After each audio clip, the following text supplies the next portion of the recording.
herutse kwakirana urugwiro abarwanya umutwe w'iterabwoba wa FDLR bayihungiyeho ubwo ihuriro AFC M23 rirwanya ubutegetsi bwa Repubulika Iharanira Demokarasi ya Kongo ryafataga ibice byinshi byo mu kibaya cya Rusizi mu ntara ya Kivu y'Amajyepfo. Abarwanyi ba FDLR binjiye mu Burundi kuva tariki ya 7 kugeza tariki ya 10 Ukuboza 2025 bari kumwe n'abasirikare ba RDC n'abo mu ihuriro Wazalendo babarirwa mu 2000.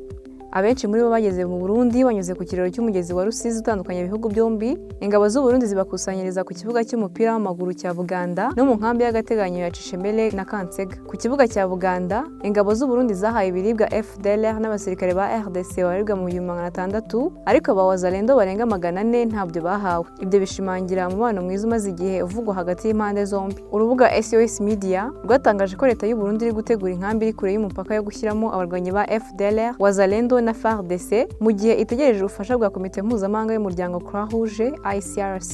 ICRC igira uruhare rukomeye mu gufasha impande ziri mu ntambara gukemura bimwe mu bibazo zitumvikanaho, cyane cyane guhererekanya imfungwa z'intambara. Niyo yakuye ingabo za RDC mu bice bigenzurwa na M23 izijyana i Kinshasa. Byakora ko ICRC yakuraho ingabo za RDC na Wazalendo mu Burundi ikabajyana i Kinshasa cyangwa mu bindi bice bigenzurwa na leta ya RDC. Ikibazo gihari ni niba leta y'u Burundi izagumana abarwanyi ba FDLR cyane ko ari abanyarwanda cyangwa se niba izemera kubohereza mu Rwanda. Ku rundi ruhande, hari amakuru avuga ko leta y'u Burundi n'iya RDC biri mu nama z'urudaca zo gutegura urugamba rukomeye rwo kwisubiza ibice byo mu kibaya cya Rusizi berutse gufatwa na M23 birimo n'umujyi wa Uvira. Ubutegetsi bw'ibihugu byombi bushyize mu bikorwa umugambi w'uru rugamba ushobora kwiyambaza n'abarwanyi bo mu mitwe ya Wazalendo na FDLR baba bahungiye mu misozi miremire yo muri Kivu y'Amajyepfo n'abahungiye mu Burundi. Hashize imyaka myinshi havuga ubufatanye hagati ya leta y'u Burundi na FDLR.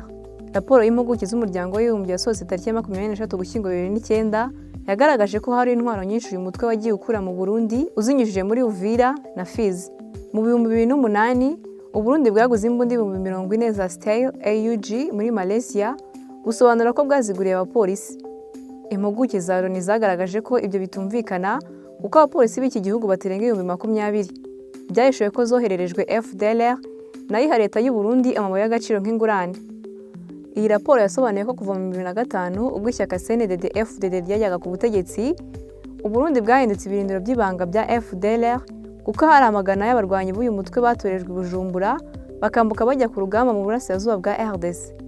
Mu gihe cy'ibikorwa byo kurwanya FDLR nka Kimia 2 hagati ya Nyakanga na Kanama mu 2009, abarwanyi benshi b'uyu mutwe w'iterabwoba bahungiye mu Burundi bakirwa na yombi. Muri ibyo bihe, bamwe mu barwanyi ba FDLR bemeje ko uyu mutwe wari ufitanye umubano udasanzwe na General Adolphe Nshimirimana wayoboraga urwego rw'ubutasi rw'u Burundi n'abofisiye bakuru muri polisi y'u Burundi. Abo muri leta y'u Burundi nabo barabyemeje. Izi mpuguke zasanze kuva muri Kamena kugeza muri Kanama 2009, Agricole Ntirampe wari umuyobozi w'ibiro bya General Nshimirimana yaravuganye inshuro 13 na ofisiye wa FDLR witwa Major Mazuru. Abo muri FDLR baje kwemeza ko aba ofisiye b'u Burundi bombi bafashije uyu mutwe kubona ibikoresho by'ubuvuzi.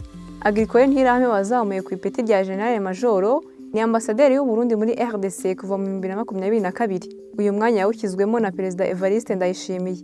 Mu 2015, leta y'u Burundi yitabaje abarwanyi ba FDLR ubwo i Bujumbura hatutumbaga umwuka mubi wa politike watumye habaho igerageza ryo gukuraho ubutegetsi bwa Pierre Nkurunziza. Amakuru yizewe yemeza ko ubwo umubano w'u Rwanda n'u Burundi wongeraga kuzamba nyuma y'agahenge ko 2022, leta y'u Burundi yashyize imbaraga mu mubano wayo n'imitwe ya FDLR na FLN irwanya leta y'u Rwanda irayihuza kugira ngo ikorane.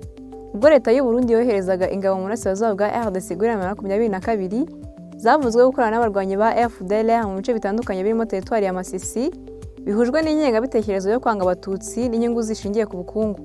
Abarwanyi ba M23 birukanye ingabo z'u Burundi muri Kivu y'Amajyaruguru no mu bice byinshi bya Kivu y'Amajyepfo, zimbukiye muri teritwari ya Uvira zikomeza gukorana na FDLR, ingabo za RDC na Wazalendo. Ubu bufatanye bushobora gutuma abarwanyi ba FDLR bahungiye mu Burundi badafatwa nk'impunzi, ahubwo bakaba abafatanyabikorwa bakiriwe mu rugo rwa kabiri bashobora no kugira uruhare rukomeye mu mitegurire ya contre-attaque kuri M23.